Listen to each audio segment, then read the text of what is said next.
Hi అండి, నమస్తే. ఒక మంచి మాట అండి ఆడపిల్ల గురించి ఒక వీడియో కూడా చేశారు. మెట్టినింటికి వచ్చిన ఆడపిల్ల ఎలా ఉండాలి, అలాగే మనం కూడా ఎలా చూసుకోవాలనేది నాకు తెలిసి అనుభవపూర్వకంగా చెప్తున్నానండి. ఇంట్లో వాళ్ళు ఉండేవాళ్ళు కానీ మనం అర్థం చేసుకొని వీళ్ళందరినీ వదిలి వచ్చారు, వీళ్ళకి మనం మంచిగా చూద్దాము, తప్పొప్పులు ఉంటాయండి ఎవరికైనా, వాడిని అర్థం చేసుకొని ఉందాము, అందరినీ వదిలి వచ్చేసారు, మనమే వాళ్ళ మనుషులుగా తన మనిషిగా ఉందామనుకొని అర్థం చేసుకునే మనసు ఎవరికి ఉంటుందండి? అలాగే వాళ్ళు చూసుకోవడమే కాదండి, అత్తవారింట్లో అడుగుపెట్టిన ఆడపిల్ల కూడా బాగానే ఉండాలి, అర్థం చేసుకోవాలి. సమస్యలు వస్తుంటాయి, మంచిగా ఉండి అర్థం చేసుకోవాలి. లేదంటే పెద్దలు అనుభవమైన వాళ్ళు ఉంటారు కదా, వాళ్ళైనా చెప్పాలమ్మా.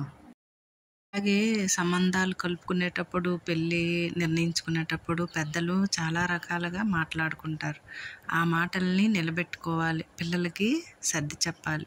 అందరూ తెలిసిన వారు ఉండరు కదండి, వాళ్ళకి తెలియచేయాలి, అప్పుడు వాళ్ళ జీవితాలు బాగుంటాయి. లేదనుకోండి, రావడం వల్ల వీళ్ళకి ఇబ్బంది ఉంటుంది, వాళ్ళు ఇబ్బందులు పడతారు. చక్కగా ఉండాలి. కొన్ని దారుణమైన సంఘటనలు కూడా జరుగుతుంటాయండి, అవి ఊహించనివి. నేను కళ్ళారా చూశానండి. చూసిని మనం చర్చించుకోలేము, ఎందుకంటే అవి చర్చించుకోవడం వల్ల మనకేమీ వచ్చేది ఉండదు. కాకపోతే తెలుసుకొని ఇంకా ముందు ముందు ఉంటుంది కదండి భవిష్యత్తు పిల్లలకి, వాళ్ళ ముందు అర్థం చేసుకొని వాళ్ళు ఇలాంటి పరిస్థితులు ఎదుర్కోకుండా మనం వాళ్ళని తీర్చిదిద్దాలి, వాళ్ళకి మంచిగా చెప్పాలి.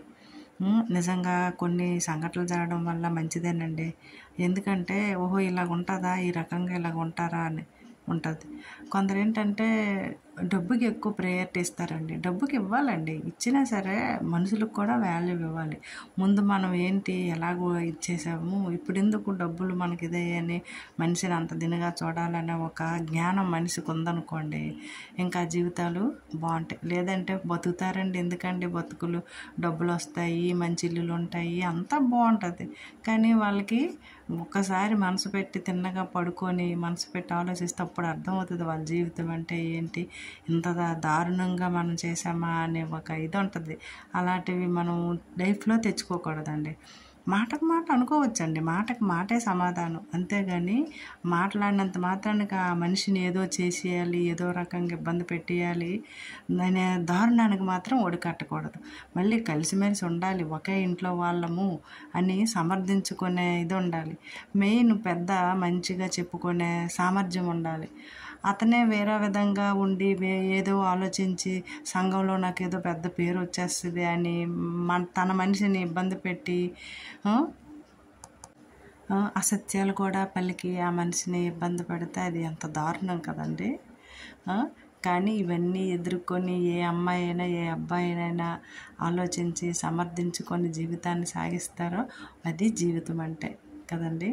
అది ఆ లైఫే లైఫ్. ఇంకా వస్తుంటాయి, అప్పుడప్పుడు బాధలు వస్తుంటాయి, పడుతుంటాము, హెల్త్ పరంగా మానసిక పరంగా మనకి ఇబ్బందులు వస్తాయి, కానీ దాన్ని సమస్యలను ఎదుర్కొంటూ ముందుకెళ్ళడము మన మానవ జీవితానికి అదొక అర్థాన్ని ఇస్తుంది.